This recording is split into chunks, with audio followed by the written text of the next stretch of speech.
का नाम है रामचरितमानस और एक है वाल्मीकि रामायण। सबसे ज्यादा पुरानी रामायण वही है वाल्मीकि रामायण।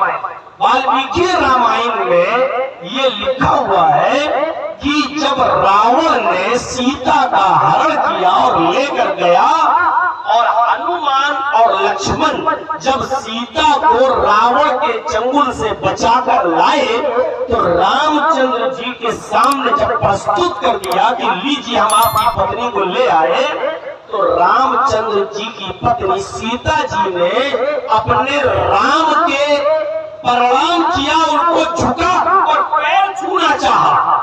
तो सीता जी जब राम के पैर छूने लगी, अपने पति के पैरों पे गिरने लगी, तो रामचंद्र जी ने अपने पैर नहीं छूने दिए। इंडिया में बोलता हूँ, हिंदुस्तान के अंदर बोल रहा हूँ, आज पैर छूने का रवाज है। तुलसीदास जी की रामायण की बात नहीं कर रहा हूँ, वाल्मीकि रामायण की बात कर रहा हूँ कि रामचंद्र जी ने अपने पत्नी को, सीता को अपने पैर नहीं छूने दिए, झुकने नहीं दिया अपने सामने, और दोनों कांधे पकड़कर उठा दिया और खड़ा करके फरमाया राम रामाय रम राम रामाय सत्यम अस्ति। ये वो वर्ड है जो रामायण के अंदर वाल्मीकि रामायण में आज भी लिखे हैं, राम रामाय नमः। हाय सीता, अपने राम को नमस्कार मत करो, अपने राम को प्रणाम मत करो, अपने राम के सामने मत झुको। राम रामाय संस्कृत में जब रामा के आगे आ जाए तो उसका माना होता है का, के, को और आगे लिए, का लिए, के लिए, को लिए। तो राम रामाय नमः, राम के राम को या राम के लिए, यानी अपने राम को नहीं बल्कि उस राम को नमस्कार करो, उस राम के सामने झुको जो तेरे राम का भी राम है। राम रामाय नमः।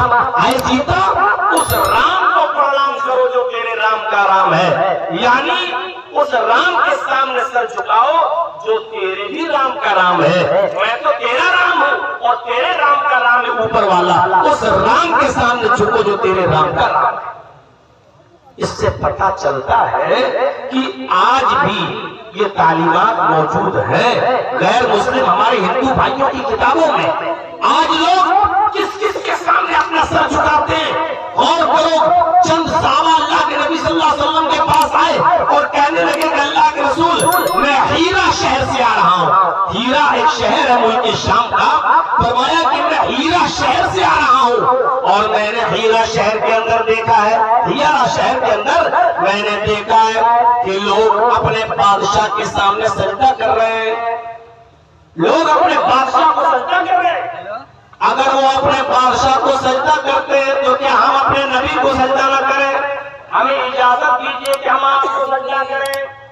इस बात को जरा गौर से सुनिए, इजाजत कौन मांग रहा है? सहाबा किराम। और इजाजत किससे मांग रहे हैं? मोहम्मद रसूलुल्लाह सल्लल्लाहु अलैहि वसल्लम से। और दलील क्या दे रहे हैं कि मैं हीरा शहर से आ रहा हूँ और हीरा शहर के अंदर मैंने देखा कि वहाँ के लोग अपने बादशाह को सजदा करते हैं। अल्लाह के नबी, आप तो अल्लाह के पैगंबर हैं, आप तो अल्लाह के रसूल हैं, आप तो नबी अल्लाह हैं, तो क्या मैं आपको सजदा न करूं? अगर बादशाह को सजदा किया जा सकता है तो अल्लाह के प्यारे रसूल को सजदा क्यों नहीं किया जा सकता है? तो अल्लाह के नबी ने इसका जो जवाब दिया उस जवाब को सुनिए। आपने फरमाया लहू मररता बिक़ब्री, लहू मररता बिक़ब्री अन तस्जुद लहू। मेरे सहाबियों, क्या तुम मेरी कब्र के पास से गुजरोगे तो क्या उसको सजदा करोगे? सवाल जिंदगी में हो रहा है और जवाब अल्लाह के रसूल इंतकाल के बाद का दे रहे हैं। क्या तुम मेरी कब्र के पास से गुजरोगे तो क्या उसे सजदा करोगे? अच्छा, इस सवाल का इस जवाब से क्या ताल्लुक है?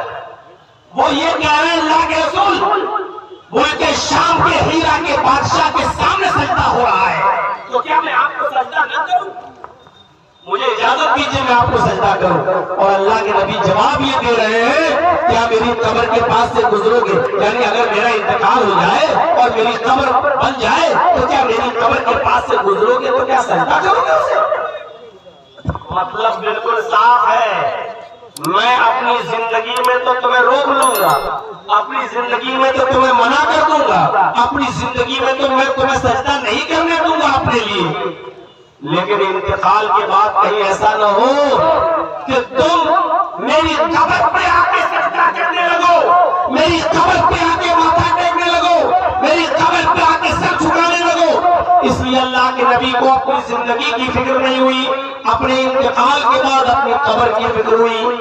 जिंदगी में तो मैं रोक ही लूंगा, कोई आदमी अभी जल्दी साहब के सामने झुक गया, मैं मरे क्या कर रहा है, पैर छूट गया, अरे मैं भी तेरी तरह इंसान हूँ, जिंदगी में तो मैं मना कर दूंगा, लेकिन अगर मेरी इंतकाल के बाद ये लोग मेरी कब्र पे आके सजदा करने लगे तो क्या होगा? तो आपने इंतकाल के बाद की खबर दी और फरमाया लहू मररत बिक़ब्रिन तस्जुद लहू, अगर मेरी कब्र के पास से गुजरोगे तो क्या सजदा करोगे? उन्होंने कहा क़ालू ला, नहीं।